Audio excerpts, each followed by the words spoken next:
আপনার কি প্রায় মনে হয় যে মানুষ আপনাকে ব্যবহার করে চলে যাচ্ছে?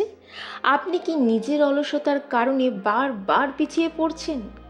আজ থেকে অনেক বছর আগে প্রাচীন ভারতের সবচেয়ে বড় কূটনীতিবিদ আচার্য চাণক্য বলেছিলেন, এই পৃথিবীতে অতি সরল হয়ে বেঁচে থাকাটাই সবচেয়ে বড় অপরাধ।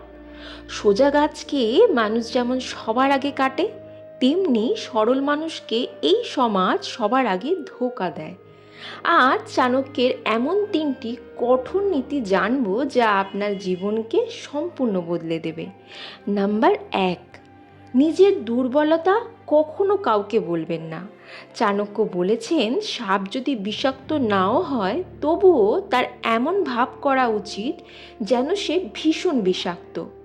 আপনার জীবনের খামতি বা গোপন কথা মনের ভুলেও বন্ধু বা পরিবারের কাউকেই জানাবেন না, কারণ আজকের কাছের মানুষটি কাল আপনার সবচেয়ে বড় শত্রু হতে পারে।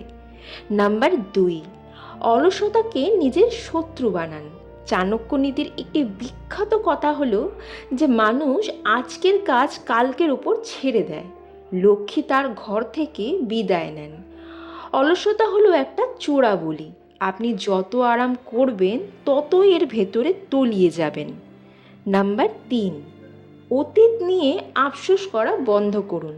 বুদ্ধিমান মানুষ কখনো নিজের হারিয়ে যাওয়া সময় বা অতীতের ভুল নিয়ে কেঁদে বুক ভাসায় না। তারা অতীত থেকে শিক্ষা নেয় এবং বর্তমান মুহূর্তে দাঁড়িয়ে নিজের ভবিষ্যৎ তৈরি করে।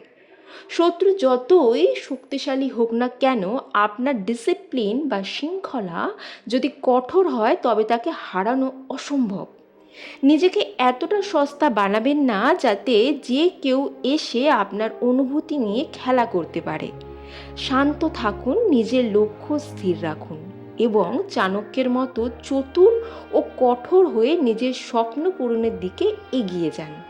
ভিডিওটি ভালো লাগলে লাইক এবং চ্যানেলটি সাবস্ক্রাইব করে রাখুন। দেখা হচ্ছে পরের ভিডিওতে। ধন্যবাদ।